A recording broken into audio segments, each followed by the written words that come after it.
오늘은 빌립보서 3장 10절 이하에 있는 말씀을 가지고 은혜를 나누겠습니다. 10절 다 같이 읽겠습니다. 내가 그리스도와 그 부활의 권능과 그 고난의 참여함을 알리하여 그의 죽으심을 본받아. 우리 예수 그리스도를 믿는 신앙이란 십자가에 못 박여 죽었다가 부활하신 예수님과의 관계에서 이루어지는 것입니다.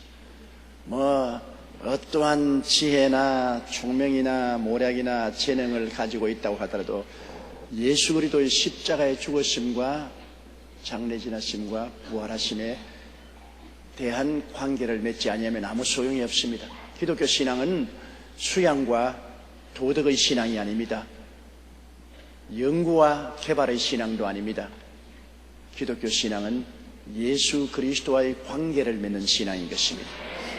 그런데 하나님은 예수 그리스도를 통해서 영원한 것을 이루어 놓으시고 또 현재 우리 생애 속에 계속시키는 것이 있습니다. 그것이 바로 십자가 사건입니다. 예수님이 십자가에서 내가 다 이루었다고 외쳤을 때 아담과 하와 이후로부터 시작해서 주님 이 땅에 강림하사 이 세상을 다 주님께서 접수할 때까지 모든 그때까지의 죄와 저주, 절망과 죽음을 십자가에서 영원히 이루어버린 것입니다. 성찬해버린 것입니다. 다 이루었단 말은 빚을 다 갚았단 말인 것입니다. 아담 하와로부터 시작해서 마지막 인류의 모든 죄와 질병, 저주와 절망과 죽음의 빚을 다 청산해버렸다. 그러므로 우리가 그리스도와의 관계를 이해할 때 언제나 예수님 안에서 하나님은 우리의 문제를 다 이루었다는 것을 알아야 되는 것입니다. 예수님 안에서 우리 하나님께서는 죄의 문제를 다 해결해버렸고 세속의 문제도 해결하고 질병의 문제도 해결하고 저주의 문제도 해결했고 죽음의 문제도 해결해버렸다는 것입니다. 그러므로 하나님이 예수님을 통해서 우리를 보실 때 우리는 예수 그리스도 안에서 함께 십자가에 못 박히고 함께 고난당하시고 함께 우리가 예수님과 더불어 죽고 함께 무덤에 들어가고 그리고 함께 부활하고 함께 그리스도 안에서 하나님 보좌의 우편에 앉아있는 우리 모습을 하나님 보십니다. 영원히 이루어진 진리를 하나님은 보시고 계신 것입니다. 그러므로 이것을 우리는 알고 믿음으로 받아들여야 되는 것입니다. 하나님이 다 이루었다는 것은 그리스도 안에서 우리 구속의 역사가 다 끝났다는 것입니다. 일 다 끝났다. 예수님은 일을 다 끝마치고 하늘에 올라가서 보좌 우편에 앉아 계신 것입니다. 일하고 있을 동안엔 서서 있어야 돼요. 보좌 우편에 앉으셨다는 것은 일을 다 했기 때문에 이제는 앉아 계신 것입니다. 이러므로 가장 위대한 진리는 내가 그리스도와 함께 십자가에 못 박였나니 이제 내가 산 것은 내가 아니요 내 안에 그리스도께서 사신다는 바울 선생의 외침을 우리가 절실히 마음속에 깨닫는 것을 말합니다. 우리는 신앙이 어릴 때는 예수님 십자가를 상대적으로 바라봅니다. 저 멀리 갈보리 산에서 날 위하여 십자가에 못 박여 몸짓고 피 흘려서 죄와 세속과 질병과 저주와 죽음을 대신 짊어져 주신 예수님을 바라보는 것입니다. 멀리서 바라봐요. 그러나 신앙이 점점 성숙하면 성령님과 교제가 깊어져서 바라보는 예수님이 나와 하나가 되어버린 것입니다. 나는 예수 그리스도와 함께 십자가에 못 박히고 함께 고난당하고 함께 장례 지내고 함께 부활해서 함께 승천했다. 바라보는 예수 그리스도의 십자가 아니고 내와 동참하는 예수 그리스도의 십자가로 변화되는 것입니다. 그러므로 우리의 신앙은 이렇게 성장해야 되는 것입니다. 제일 처음에 예수를 믿지 않은 사람에게 전도할 때 당신 예수와 함께 죽고 장사 지내고 함께 부활해서 함께 승천했다면 무슨 저런 뚱딴지 같은 소리 하느냐, 도저히 이해가 안 됩니다. 그런 사람에게는 고개를 들어 예수님을 바라보라. 저 갈보리 산 위에서 예수님은 당신을 위해서 몸짓고 피 흘려서 모든 죄와 질병, 저주와 절망과 죽음을 청산해 주셨다. 그건 이해가 돼요. 날 위하여 십자가에 중환고초 당하사 대신 죽은 주 예수의 아름답고 영광스러운 은총이구나. 그걸 깨달을 수 있어요. 날 위해서 저 십자가에서 예수님이 고난 당하셨다. 그러나 신앙이 점점 깊어지면 날 위해서가 아니라 내가 그리스도와 함께 십자가에 못 박였구나. 옛사람 아담은 예수 그리스도와 함께 십자가에 못 박여 죽고 함께 장사 지낸 바 되고 그리스도 안에서 함께 일어나서 함께 하늘에 앉혔구나. 이러한 극히 발전한 그러한 신앙으로 성장하게 되는 것입니다. 그것이 이해가 되고 아멘이 되면 여러분 상당한 신앙의 경지에 들어온 것입니다. 당신 지금 어디 계세요? 난 예수님 안에 있습니다. 예수님 안에 있으면 어디 있어요? 함께 십자가에서 죽었어요. 함께 장사 지냈어요. 함께 부활했어요. 이미 그리스도 안에서 나는 하늘에 앉아 있습니다. 이것이 시간과 공간을 초월한 영원 속에서 이미 하나님이 다 이루어 놓은 것입니다. 이건 다 이루어진 사실이에요. 영원한 진리인 것입니다. 다 이루어졌어요. 그러나 그 영원히 이루어진 사건이 오늘 시간 속에 사는 우리에게는 또한 매일매일 체험으로 나타나는 것입니다. 그것이 뭐냐면 바울 선생이 난 매일 그리스도 안에서 죽노라. 매일 나는 예수님 안에서 성령의 도우심을 받아 죽고 옛사람 벗어버리고 새삼으로 부활하는 매일매일의 체험이 또한 우리 속에 일어나는 것이 현실입니다. 영원한 사실은 이미 십자가에서 다 이루어진 사건이 현재 우리 경험 속에서는 매일매일 이루어지고 있습니다. 내가 이 세상에 살면서 크고 적은 시험과 환난과 고통당할 때 뭐라고 말합니까? 내 십자가를 걸머진다고 그렇게 말하지요. 남편이 나에게 고통을 주면 저 남자 내 십자가다. 아내가 자꾸 바지 긁으면 저 여자 내게 십자가다. 자식이 고통을 주면 아이고 원수야 우리 십자가다. 또 지역장 구역장 여러분이 하나님 사업하는데 지역 구역원이 자꾸 가시 노릇하면 저 내 십자가다. 우리의 고통이 다가오면 우리는 십자가를 생각합니다. 저거 내 십자가다. 십자가는 뭐냐? 사형틀입니다. 내가 죽는 것이 십자가입니다. 십자가 걸머지고 춤추라고 준 것 아닙니다. 십자가 걸머지고 웃으라고 준 것 아닙니다. 십자가는 걸머지고 울라고 주신 것입니다. 사형틀이니까 십자가 걸머지면 아프지 않아요. 십자가 걸머지고 아프니까 십자가에서 그만큼 내가 죽는 것입니다. 십자가의 형틀이 괴로우면 괴로울수록 그만큼 내가 죽는 것입니다. 남편이 십자가가 되면 그를 통해서 내가 죽는 것이고, 아내가 십자가가 되면 내가 그를 통해서 죽는 것이고, 자식이 십자가가 되어도 그를 통하여 내가 죽는 것이고, 내가 환경적으로, 사업으로, 경제적으로 내가 큰 고통을 당해서 그것이 나의 십자가가 되면 그만큼 내가 죽는 것입니다.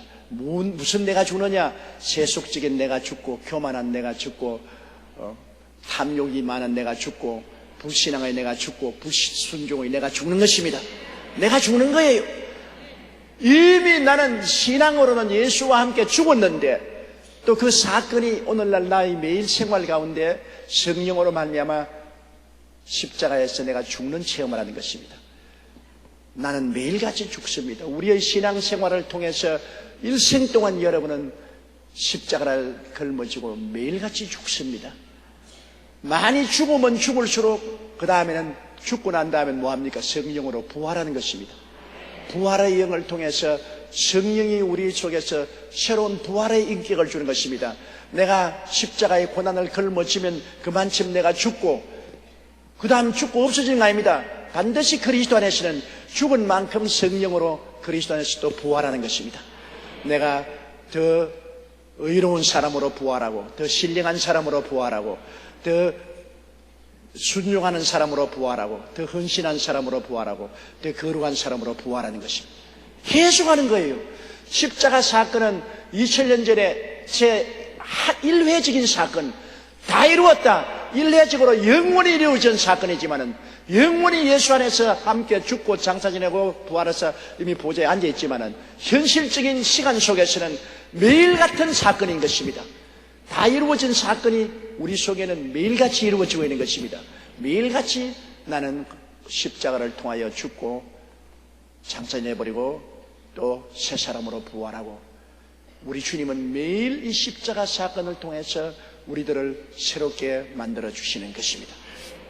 그러므로 이 이중성이 있는 것을 여러분 꼭 알아야 됩니다. 십자가 사건은 2000년 전에 영원히 다 이루어진 사건임과 동시에 현재 2005년도에 사는 우리에게는 오늘 매일매일 같이 이루어지고 있는 사건입니다. 죽고 장사 지내고 부활하고, 죽고 장사 지내고 부활하고.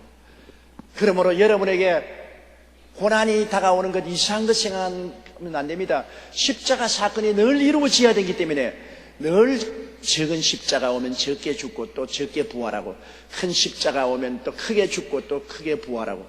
그래서 우리 인생은 고난과 부활의 연속적인 체험을 통해서 변화를 받게 되는 것입니다. 세상 사람은 고난받아도 변화 안 받아요. 세상 사람은 아무리 고난당해도 십자가를 걸머쥐고 고난당하는 것이 아니기 때문에 그냥 고난당해도 그냥 고난당해요. 옛날 제가 어릴 때 장독간에 가면은 여름에 뱀 허물이 많이 벗겨 있습니다. 구렁이가 장독간에 와서 허물을 벗어요. 그래서 내가 할머니에게 물었습니다. 할머니, 왜 구렁이가 장독간에 와서 허물을 벗습니까? 그러니까 구렁이가 허물을 벗을 때 장을 찍어 먹으면 쉽게 허물을 벗는데요. 그래서 장 찍어 먹으러 장독간에 와서 허물 벗기 전에 장을 찍어 먹고 허물을 쉽게 벗는다. 그러나 여하간 구렁이나 뱀들이 장독간에 와서 허물을 벗는데, 뱀은 아무리 허물을 벗어도 뱀이에요. 그놈은 그 12번 벗어도 늘 뱀이에요. 그러나 배추밭에 애벌레는 고치 속에 들어갔다가 나올 때는 애벌레로 나옵니까? 나비로 나옵니까? 변화돼 나와요. 뱀은 아무리 허물을 벗어도 변화가 안 되지만은 애벌레는 호치 속에서 나온 변화되어 나비가 되듯이, 우리 예수 안 믿는 사람은 아무리 고난을 통해서 나와도, 고난을 벗고 나와도 안 변화돼요. 역시 아담의 자손이요, 역시 마귀의 자식이요, 역시 세상 사람인 거죠. 세상 사람은 고난받아도 변화 안 받는 것은 십자가가 없기 때문인 것입니다.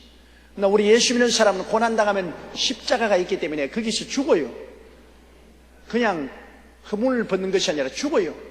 우리 예수 믿는 사람은 크고 적은 어떠한 고난이라도 우리는 십자가가 있기 때문에 십자가에 매달려 내가 죽어요. 조금 죽고 또 죽고 또 죽고 한없이 죽어요. 영원히 죽어도 또 죽을 게 있어요. 그리고 십자가를 통해서 죽어오면 반드시 그 다음에는 부활이 있어요. 예수님이 십자가에 죽으시고 난 다음에는 그 다음에 없어진 것 아닙니다. 사흘 만에 부활하셨습니다. 우리의 체험에도 우리 예수 믿는 사람은 십자가를 걸머쥐고 고난당하기 때문에 반드시 부활이 따라오는 것입니다. 이것이 믿는 사람하고 믿지 않은 사람 다른 것입니다. 안 믿는 사람은 고난당하면 점점 고난당해서 고초당하고 그리고 멸망당할 수 있지만은, 우리는 고난당하면 십자가 걸머쥐고 죽어서 옛사람 벗어버리고 또 부활하고, 또 고난당하면 또 옛사람 죽고 또 장사내고 또 부활하고, 그래서 매일매일 죽고 매일매일 부활하는 연속적인 이 성령의 운동이 우리 가운데서 사이클로 일어나는 것입니다. 여러분 오늘 가만히 앉아있지만은 실제 영적 세계는 그렇지 않아요. 여러분 속에 성령께서 자꾸 죽이고 부활시키고 죽이고 부활시키고, 통성으로 기도할 때 무슨 소리인지 압니까? 죽는 소리입니다. 내 죽는다고 쥐야 부러지고, 그 다음 부활한다고 또 쥐야 하고 부러지고. 왜 우리가 통성 기도를 할 때 왕왕거리느냐? 죽고 부활하는 그 놀라운 성령의 역사가 일어나기 때문에 그 역사가 일어나는 소리가 바로 통성 기도하는 소리인 것입니다. 죽고 부활한다. 많이 죽은 사람이 많이 부활하지요. 그러므로 주의 종들도 보면은 신학교 4년 졸업한다고 주의 종 절대로 안 됩니다. 신학교 4년 졸업하는 것은 신학교 동안에 성경을 창세기부터 계시록까지 올바르게 깨닫고 이단 사설에 빠지지 아니하고 올바른 신학을 가지고서 성도들을 가르치게 하기 위해서 성경 공부를 하는 것이지, 인격적인 변화는 성경 공부를 통해서 오는 것이 아닙니다. 성경 공부는 머릿속에 지도를 올바르게 얻는 것입니다. 하늘나라 가는 지도를 올바르게 정확하게 얻는 것입니다. 그러나 그 다음에는 양무리를 기를 때 깊은 하나님의 은총을 받아서 성령으로 기르어야 되기 때문에 인격적 변화는 어디서 오느냐? 죽고 부활해야 오는 것입니다. 그러므로 주의 종들이 편안한 생활하면 절대로 훌륭한 주의 종이 못 돼요. 뭣도 모르고 주의 종이 되겠다고 주여! 그러나 그 다음 다가올 고난이 얼마나 큰지 모릅니다. 야고보와 요한의 어머니가 예수님께 야고보와 요한을 데리고 와서 주님이 재림하신 날에는 보좌에 앉으실 때 내 아들을 우정성 자정성으로 삼아주소서. 그러니까 예수님이 너희가 알지 못하고 묻는다. 너가 과연 내가 마실 잔을 마실 수 있느냐? 마실 수 있습니다. 예수님이 마신다는 것은 십자가를 말하는 것이면 죽는 것을 말합니다. 우정성 자정성 자리가 좋지만은 그 자리에 올라가는 것은 십자가를 걸머쥐고 죽고 부활해야 올라가는 자리인 것입니다. 그러므로 주의 종이 되는 것도 신학을 졸업하고 난 다음에 그 다음 목회자로 나가서 하나님이 사용할 수 있는 주의 종을 기르려면 혹심한 죽음을 경험해야 됩니다. 십자가 걸머져야 돼요. 십자가를 질 수 있나 내가 물어볼 때에 하나님이 십자가 걸머질 수 있냐? 예. 그럼 짊어져 봐라. 얼마나 고통스러운지 몰라요. 저는 불광동에 개척하러 나갔을 때 3년 동안에 10번 이상으로 보따리를 샀습니다. 정말로 진짜 보따리 샀다고요. 도저히 견딜 수가 없어요. 너무나 괴로워서. 춥고 배고프고 고통스럽고 희망이 없고 좌절이고 절망입니다. 그때는 왜 그렇게 춥던지 모르겠어요. 이제 보니까 못 먹어서 추웠어요. 이제 보니까 영양실조가 되어서 의복도 부실하고 방에 불도 떼지 못하고 자고 하니까 그때는 얼마나 그렇게 춥던지 모르겠어요. 또 춥고 가난하니까 빈대벼룩이 무시해가지고서 얼마나 이도 많고 빈대도 많고 벼룩도 많던지. 여러분, 가난하면 서럽습니다. 가난하면 이와 벼룩도 무시해가지고 달라진다고. 부자로 살면 이도 벼룩도 없어요. 요사이 애들 이나 벼룩 합니까? 이 벼룩 몰라요. 나는 어느 초등학교 선생님이 애들에게 옛날에 6.25 때 사람들이 이를 못 잡아가지고서 이가 몸에 많이 있어서 DDT를 뿌렸다니 애들이 이가 어떻게 생겼습니까? 이가 무엇입니까? 그래서 종로 내거리에 다 돌아다니면서 선생님이 찾아가지고서 알코올에 저장해 놓은 이 한 마리 5,000원 주고 샀답니다. 그래서 애들에게 보여줬는데, 야, 그렇다면 나는 큰 부자 될 뻔당했어. 왜냐하면 그때 불광동에서 목회할 때는 단불 옷을 입고 있기 때문에 이를 잡으려면 뻘거벗어야 되기 때문에 이를 잡을 곳도 없고 있기 때문에 양지밭에 나가서 털면 콩알만한 이가 두두두두둑 떨어져요. 그럼 발로서 쓱 비비면 벌겋게 터진다고. 그게 다 돈이야, 돈. 한 마리에 5,000원짜리를 뭣도 모르고 다 죽였어. 가난하면 이도 무시한다고. 그렇게 벼룩도 많고 빈대도 방 구석구석마다 나오는데, 그래서 가난은 저주입니다. 가난이 절대로 축복이 아니에요. 가난은 저주입니다. 가난 한 곳에 이나 벼룩이나 그런 저주가 따라오지요. 생활이 깨끗하고 잘 살면 이나 벼룩이나 빈대가 어디에 따라옵니까? 그러기 때문에 그런 데서 목회를 하다가 나니까 내 희망이 없어요. 천막은 자꾸 찢어지고 비는 자꾸 새지요. 가마에는 자꾸 낡아서 썩어지지요. 그리고 교인이라고 찾아오는 사람은 나보다 더 못한 거지들이 와서 이렇게 앉아있지. 나보다 나은 사람은 나보다 더 못한 거지들이 와서 앉아. 참 얼마나 답답한지요. 앞이 캄캄하더라고요. 내 청춘 이래서 다 날려버리는구나. 그렇게 해서 근 10번 이상 보따리를 사고 바이바이를 하고 돌아섰다가 왜 도로 돌아왔느냐? 내가 거기 있는 양무리가 사랑스러워서 돌아온 것이 아니라 갈 데가 없어서 도로 돌아왔어.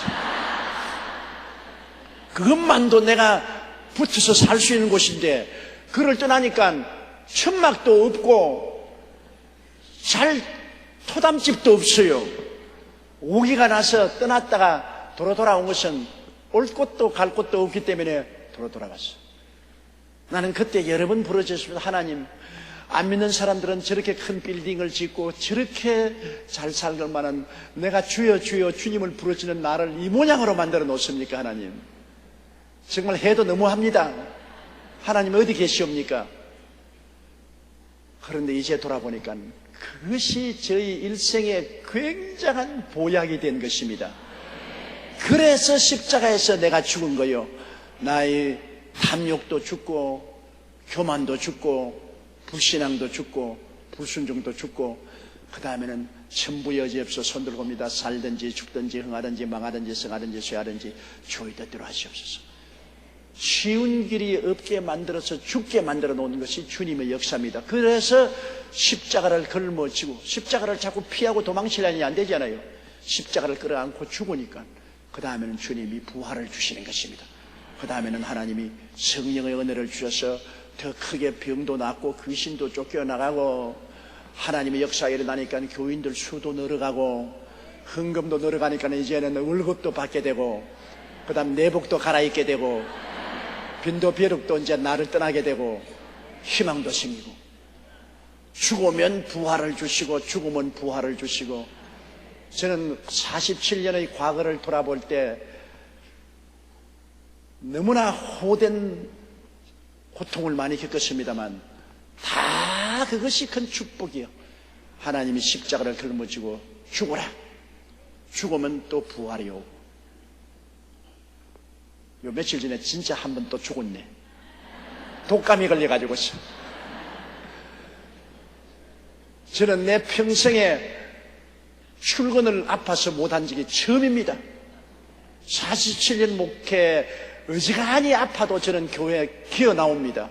남았다가 들어가는데 이제는 나이가 70살 노인이 되어 그런지 몰라도 일어나서 옷 다 입고 그 다음엔 도로 옷 벗고 들어 누웠습니다. 도저히 일어날 수가 없어요. 그리고 성동 지성전 그날 예배를 인도하게 되는데 아무리 해도 일어날 수가 없어. 평생에 처음으로 집회 약속해놓고 못한 적은 처음입니다. 하나님이 또 죽어라 임마. 너 영감이 되었으니까 또 한 번 죽어봐라. 한 대 얻어맞고 주여 또다시 내게 탐욕이 있습니까? 내게 교만이 있습니까? 내가 불순종이 있습니까? 불신앙이 있습니까? 용서해 주십시오. 회개는 언제 하느냐? 얻어맞을 때 하는 것입니다. 고통스러워야 회개하지. 좋은 일이 있는데 회개하는 사람 봤어요? 여러분 기뻐서 하하하 우는데 회개하는 사람 봤어요? 얻어 터져야 회개하지. 고통스러우면 회개하게 돼요. 저도 회개를 많이 했네요.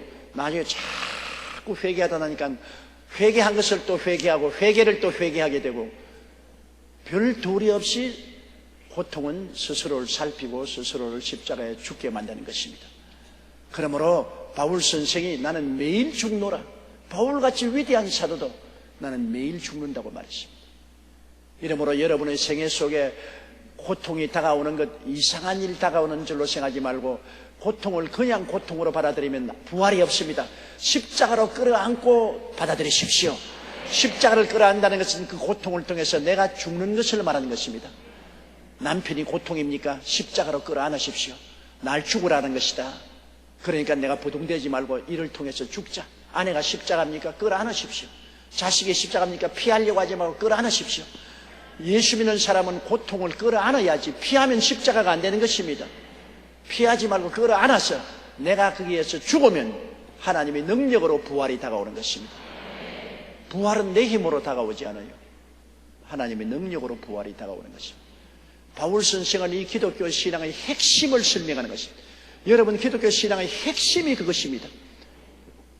십자가에 못 박인 예수님을 바라보고 멀리서 바라보고 나의 의가 되시고 나의 정결이 되시고 나의 치료가 되시고 나의 축복이 되시고 부활이 되었다고 깨닫고 믿던 그리스도가 가차와져서 이제는 나와 함께 십자가에 못 박히고 함께 죽고 함께 장사 지내고 함께 부활하사 하나님 보좌에 함께 앉았다.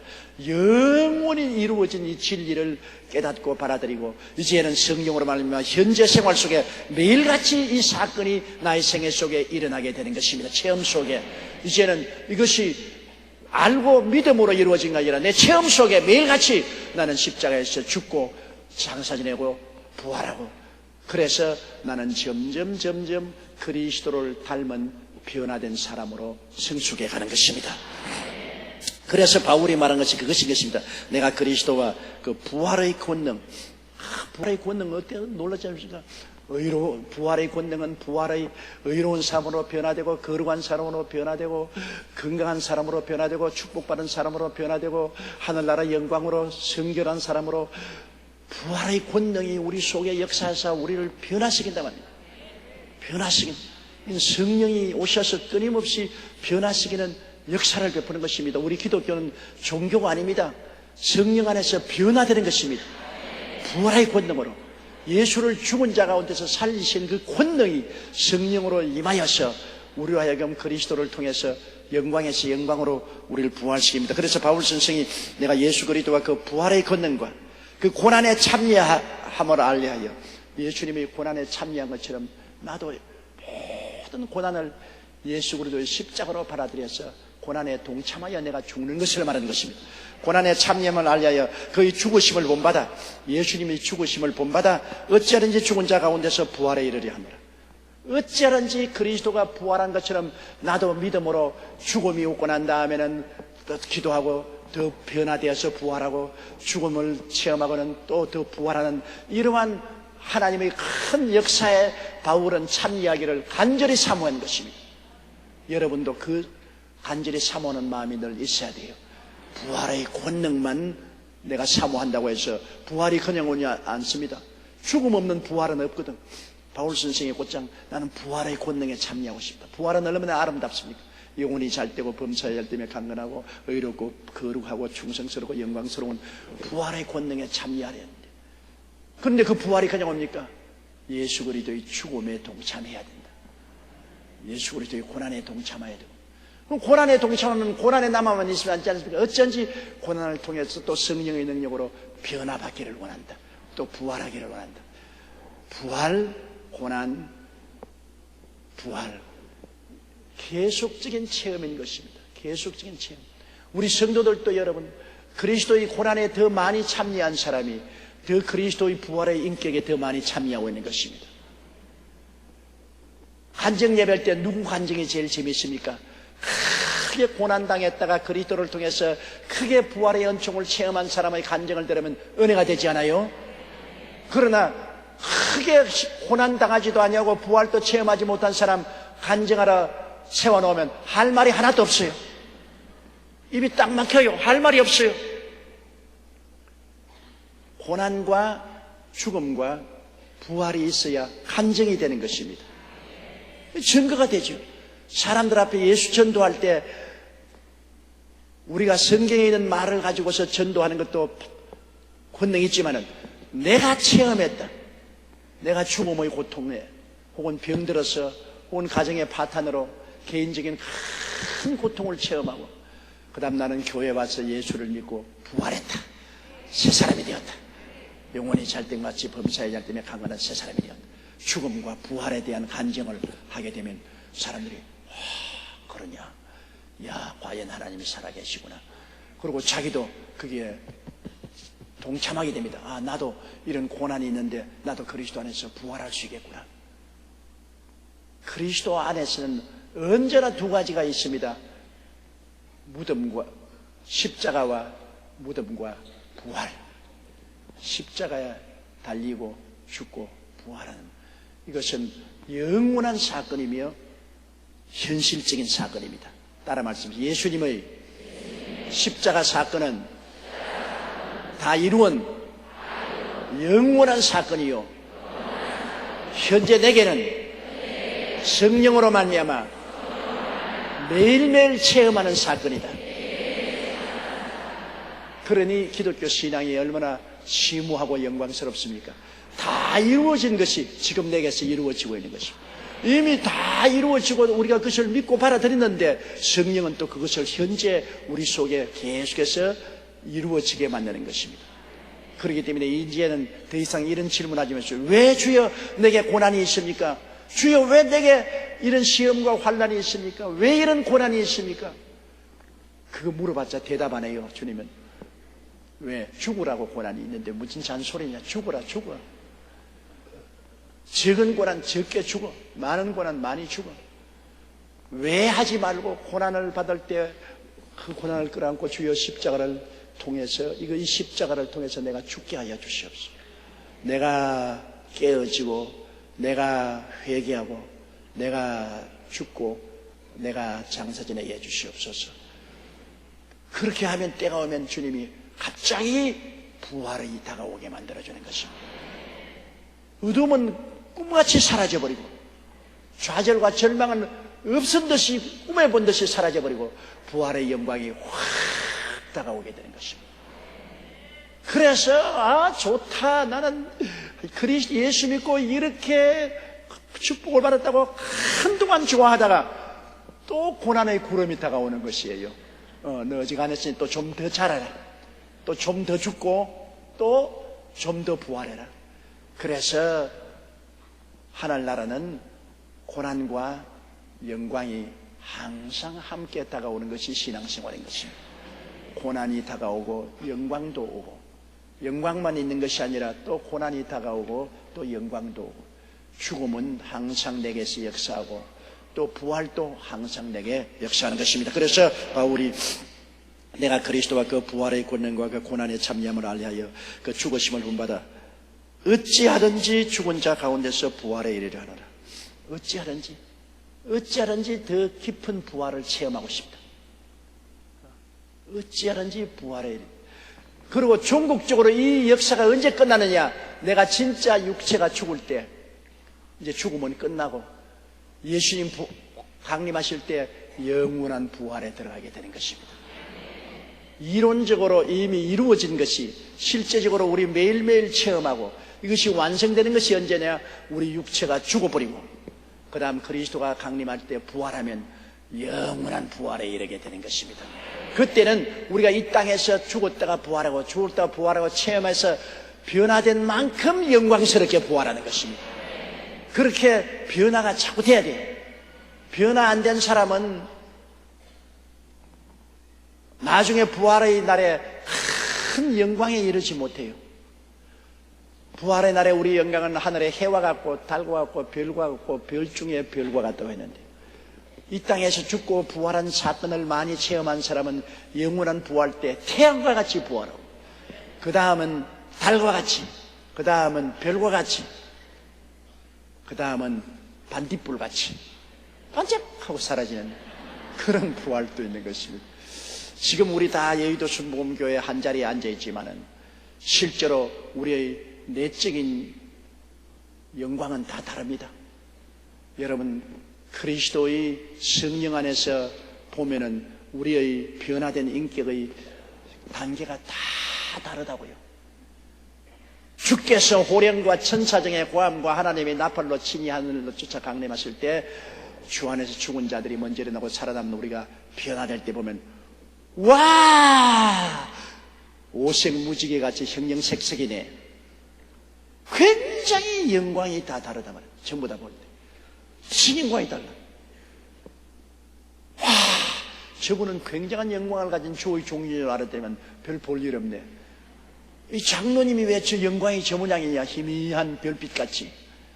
저 사람 아무 지기도 없고 평신도 했는데 저렇게 영광이냐? 하늘나라는 거짓이 없습니다.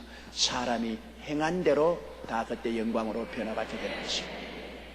그러므로 우리는 매일매일 같이 주님 안에서 실제로 중심으로 내 십자가 걸머지고 나는 자꾸 죽고 나는 자꾸 새롭게 부활하는 이러한 변화의 역사가 일어나게 되시기를 주의 이름으로 축원합니다. 12절요. 내가 이미 얻었다 함도 아니요 온전히 이루었다 함도 아니라 오직 내가 그리스도 예수에게 잡힌 바 된 그것을 잡으려고 쫓아가노라. 바울 선생은 내가 이미 얻었다 함도 아니, 내가 이미 완성된 사람이 아니, 나는 하나님은 영원하고 무한하기 때문에 완성이라는 끝이 없습니다. 바울 선생이 많이 죽고 많이 부활의 체험을 했지만은, 그러나 아직까지 나는 완전히 얻었다 함도 아니요 온전히 이루었다 함도 아니라. 여러분, 어떠한 예수 믿는 사람도 나는 그리스도 안에서 완성된 사람이다, 나는 온전히 이루었다, 나는 재림주다, 나는 엘리야다, 그런 말을 하는 사람이 있으면 모두 다 뱀이요 사탄이요 독사요 거짓말쟁이인 것입니다. 바울 선생 같은 하나님의 위대한 종도 나는 이미 얻었다 함도 아니고 온전히 이루었다 함도 아니라고 말했습니다. 얻었다 함도 아니고 이루었다 아니고 그리스도에게 잡힌 것을 잡으려고 쫓아가더라. 여러분 다 예수 믿는 것은 예수에게 잡힌 사람들입니다. 여러분이 예수님을 잡은 것이 아니라 예수님이 여러분을 잡은 것입니다. 예수님께 잡혀서, 기왕 잡혔으니 예수님을 더 우리가 힘차게 잡자. 기왕 잡혔으니, 만인 중에 여러분이 구원받은 것, 여러분이 현명하고 총명해서 구원받은 것 아닙니다. 예수님이 당신의 신부로 찍었다는 것입니다. 나는 전번 주일 김삼환 목사님 설교를 듣고 아주 배꼽을 잡고 웃었어요. 저는 9시에 8시 반에 하는 김삼환 목사님 설교를 KTS에서 늘 듣는데요. 김삼환 목사님이 하는 말씀이, 옛날에는 자기가 젊을 때는 아름다운 여학생이 있으면 남자들이 찍었대요.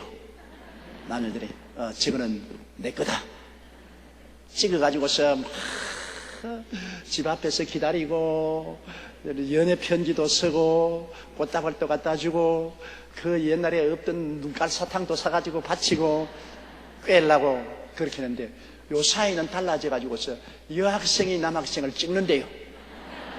이제 남학생이 찍는 것이라 여학생이 저거 내 거다 찍어 놓으면 죽도 살도 못한대요.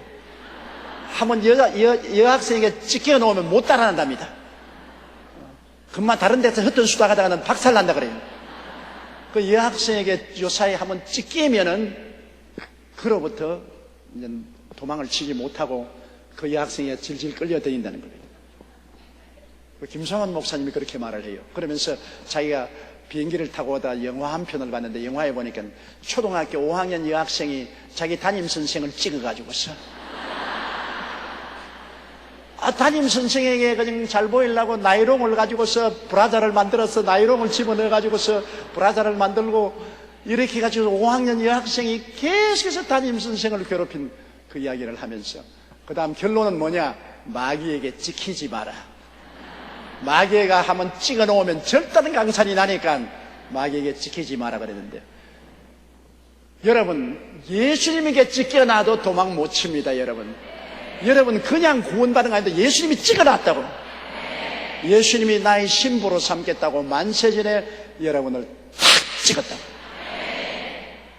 그래서 성령이 여러분을 부르신 것이요, 여러분이 잘나서 부른 것도 아니고 지식과 학식과 도덕이 인격이 온전해서 부름을 받은 것도 아닙니다. 주님이 찍었기 때문에. 만세전에 그리스도 예수 안에서 아버지 하나님이 그리스도와 더불어 여러분을 찍었. 그래서 주님이 성령으로 우리를 사로잡은 것입니다. 아무리 도망을 치려도 도망 못 쳐요. 저는 울산에서 자랐기 때문에 옛날에는 그 방어진에서 고래잡이를 많이 했습니다. 요사이는 국제협약에서 고래를 못 잡기 전에 그때는 고래잡이를 했는데, 배에서 이 착사를 내가 로프를 감아가지고서 대포에다가 넣어가지고서 고래가 푹 떴다가 내렸다 하면 딱 그래서 황 하고 쏘면 착살이 쫙 다시 고래에 팍 박히면, 그 다음 고래가 막 달아나지 않아요. 그럼 자꾸 풀어줘요. 그 작살에 달려있는 밧줄을 계속 풀어줘요. 그럼 고래는 그냥 그걸 가지고 죽도록 달아나면 쫙 풀어줬다가 낮에 고래가 힘이 빠지면 윙치로 돌려. 윙 하고 돌리면 작살에 끼어쓰니까 별 도리 없이 끌려오는 것입니다. 우리 예수 믿는 사람들도 사랑의 작살에 콱 박혔어요. 그냥 안 믿으려고 달아나거든. 풀어줘라. 그럼 달아나면 얼마나 달아날지 몰라. 얼마 달아나다가 주님이 도로 휘어 감으면 별 도리 없이 끌려오는 거예요. 아예 순순히 빨리 따라오는 게 좋지, 나중에 끌려올 때는 고통스럽다. 너희를 내게 주시는 만유보다 크심에 내 손에서 빼앗을 자가 없나니라. 뭐 예수 믿은 사람 쉽게 따라갈 수 있을 줄 알아요. 그렇게 장난삼아 말하지 마세요. 예수를 진실로 믿고 주님이 여러분을 사랑의 작사를 쏘아버린 사람은 도망 못 쳐요. 주님이 안 놓는다고. 마귀도 자기 백성 잡아놓고 안 놓으려고 발부둥 치는데, 만유보다 크신 예수님이 여러분을 얼마나 사랑하사 십자가에서 몸을 찢고 피를 흘려 대가를 지불했는데 쉽게 마귀에 내놓으라고 너도 가져가거라 오냐 내놓겠다 오냐 받아라 그렇게 할 줄 압니까? 너희를 내게 주시는 만유보다 크심에 내 손에서 빼앗을 자가 없다. 주님이 안 놓는다. 여러분도 경험적으로 들어 도망쳐 봤죠? 도망쳐도 소용없어요. 도로 또 끌려오는 것입니다. 끌려오기까지 많은 고생을 하는 것보다는 바울 선생이 말한 것처럼 내가 사로잡힌 것을 사로잡기 위해서 따라간다. 기왕 내가 주님께 잡혔으니 주님을 더 바싹 끌어안자. 결혼 생활도 한 가지입니다. 하나님이 불러서 부부로 삼아줬으면 이젠 싫어도 달아나려고 하지 말고 자꾸 바싹 끌어안아야 돼. 바싹 끌어안아야 돼. 잡힌 것을 더 확실히 끌어안고 잡아야 돼.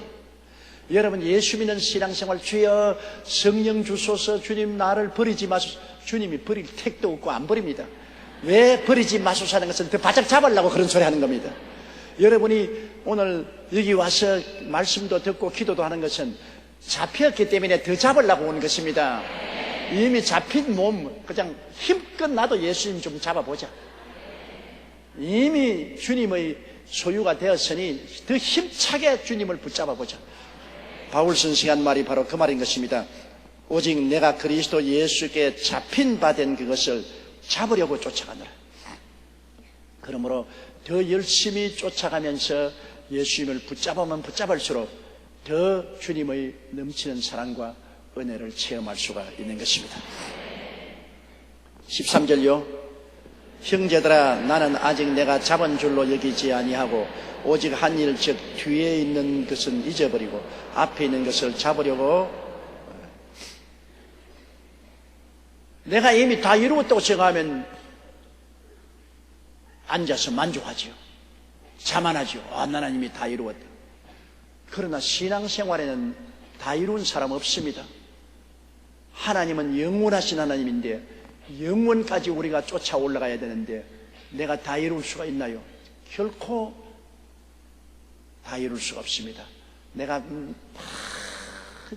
뛰어가도 끝없이 하나님은 더 깊은 곳으로 우리를 이끌어 주시는 것입니다. 이러므로 바울 선생은 형제들아 나는 아직 내가 잡은 줄로 여기지 아니하고 어떻게 하냐? 오직 한 일 즉 뒤에 있는 것은 잊어버리고 앞에 있는 것을 잡으려고. 자꾸 뒤돌아보면 안 돼요. 저는 초등학교 때는 100m 선수였고 중등학교 때는 우리 학교를 대표해서 800m 선수였는데 그래서 단거리를 잘했어요. 거의 초등학교 때는 뭐 운동회에 나가면 우리 학교뿐 아니라 이 시골 촌놈들 모인 학교에서 늘 1등 했어요. 그랬는데 그때 우리 선생님이 코치가 늘 가르치는 건 뭐냐? 절대로 탕 뛰고 난 다음 뒤돌아보지 마라. 뛰어가다가 뒤돌아보면 벌써 그만큼 속도가 늘려져서 뒤 사람이 뛰어간다. 앞에 골을 향해서 눈 딱 부릅뜨고 죽으라 앞만 보고 뛰어야지 뒤를 보다가는 안 된다.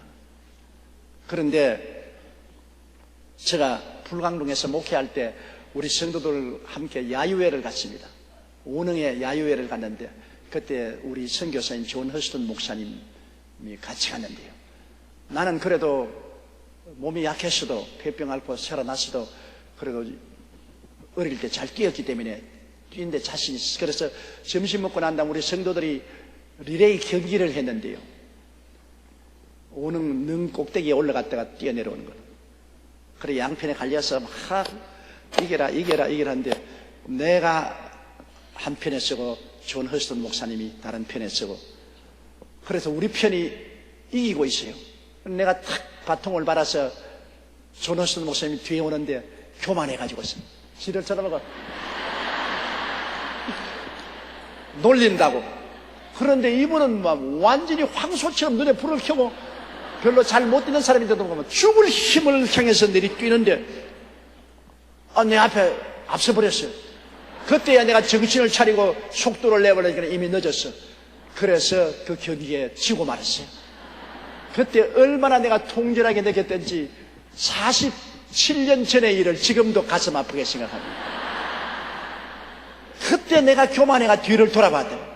뒤를 돌아봐서 허스턴 목사를 조롱했기 때문에 내가 졌다. 뒤를 돌아보면 안 돼요.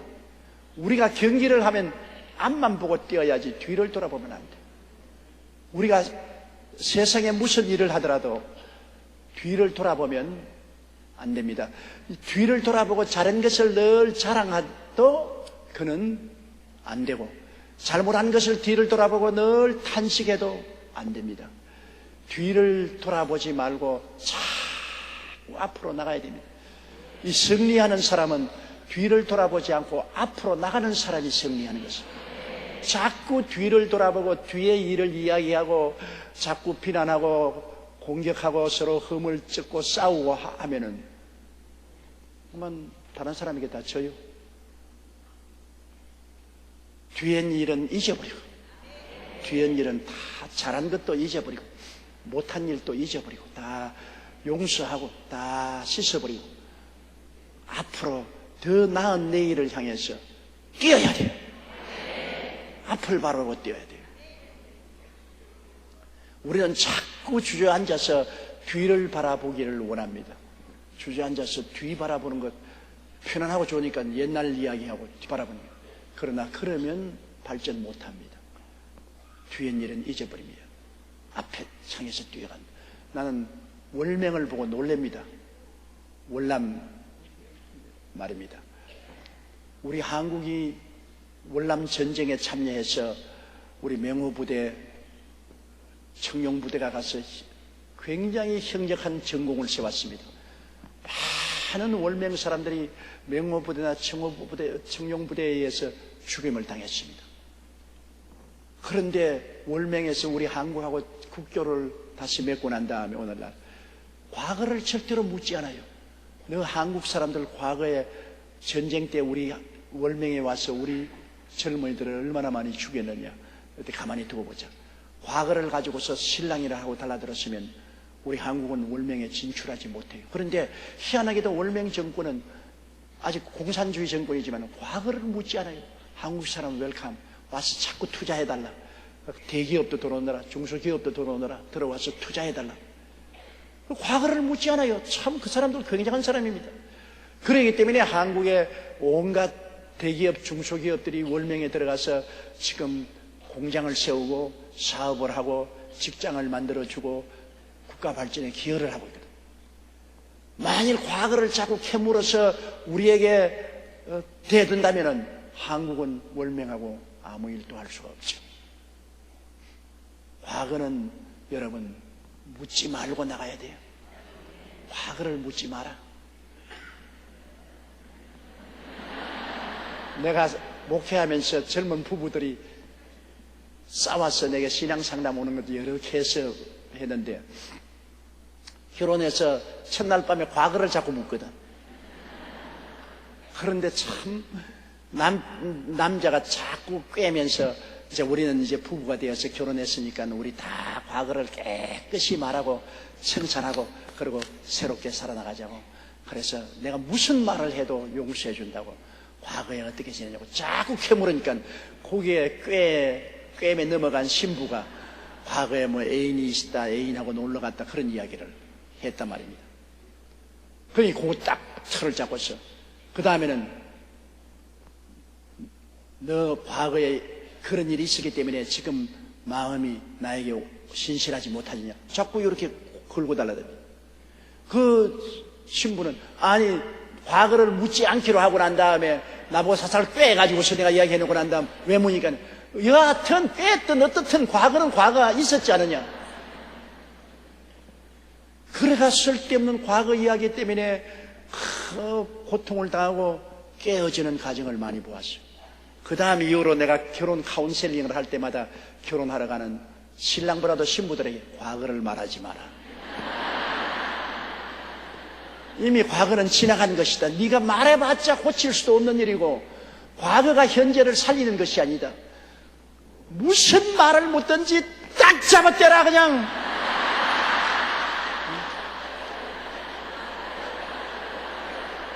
그리고 비슷한 이야기로 질문하거든 볼태기를 세례줘버려 그냥. 사람을 어떻게 생각하고 이런 말을 묻느냐. 그러면 남자가 한 대 얻어맞고도 기분 좋아한다. 야 이거 진짜 순수한 아가씨를 얻었구나. 바보같이 살살 꿰는다고. 그래요 과거에 어떻고. 남자들이 자기 과거는 이야기 안 하면서 신부 과거만 자꾸 캐고 달려든다고요. 남자들이 아주 독특한 고약한 성격이라고 자꾸 캐무는데 그게 말려 들어가면 안 되거든. 과거는 일단 결혼했으면 과거는 잊어버려. 묻지 말아야 돼. 묻는 것 자체가 좋지 않아. 아내의 과거도 묻지 말고 남편의 과거도 묻지 마라. 그리고 둘이가 새로 결심해서 새 출발하는 거야. 새로운 삶을. 과거를 안 묻는 제일 위대한 분이 누구냐? 하나님이신 것입니다. 회개하고 예수 믿고 나오면 하나님은 과거를 묻지 않습니다. 주님께서는 우리가 회개하고 예수 그리스도의 보혈을 의지하면 하나님은 죄를 용서할 뿐 아니라 기억도 하지 아니하십니다. 전지하신 하나님조차도 우리의 죄를 얼마나 씻어버리기 때문에 기억도 하지 않는다. 기억도 아니하시는 찬송도 있잖아요. 기억하지 않습니다. 하나님은 한번 용서해 주시면 잊어버려요. 마귀는 자꾸 과거를 떨춥니다. 내 과거에 이렇게 했지 이렇게. 내가 다 회개했는데 잔소리 말하는 회개해도 그래 죄느냐. 그래서 하나님 또 전에 이런 죄 지었는데 용서해 주시오. 무슨 죄? 나 모르는데. 옛날에 내가 하나님께 고백했잖아요. 몰라. 나는 너 보니 그런 죄 없는데. 하나님 기억 안 하셔요. 일단 회개하고 하나님께 보혈로 씻은 죄는 하나님은 영원히 기억지 아니하시면서 동이 서에서 먼 것 같이 멀게 하시고 영원히 내 등 뒤로 돌려버렸어요.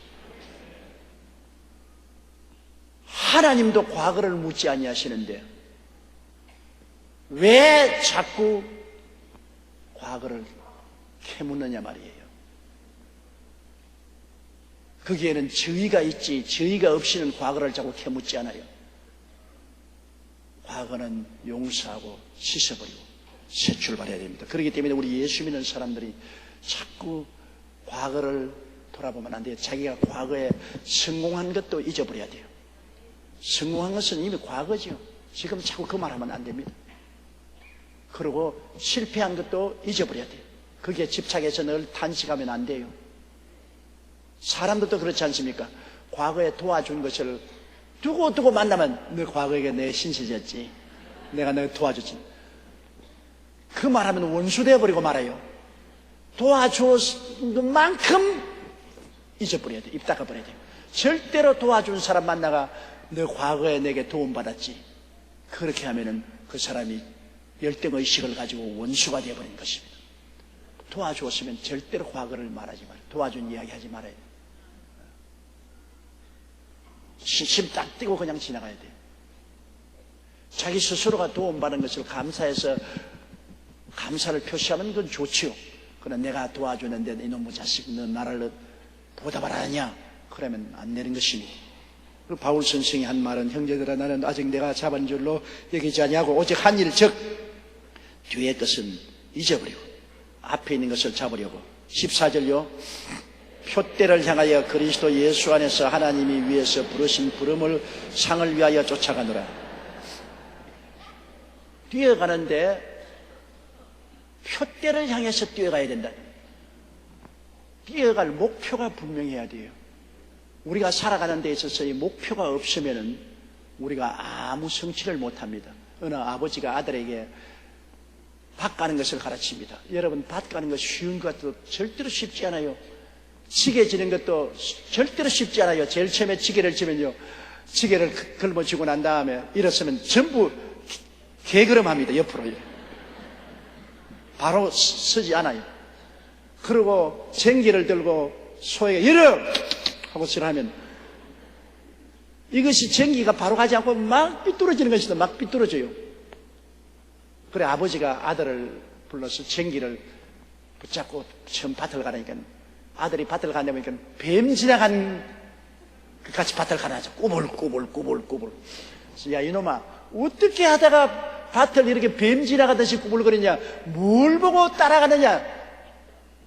소 꽁무니를 보고 따라갔습니다. 소 꽁무니를 보니까 소가 이렇게 방향 없이 걸어가니까 꼬부랑꼬부랑 할 수밖에 없죠.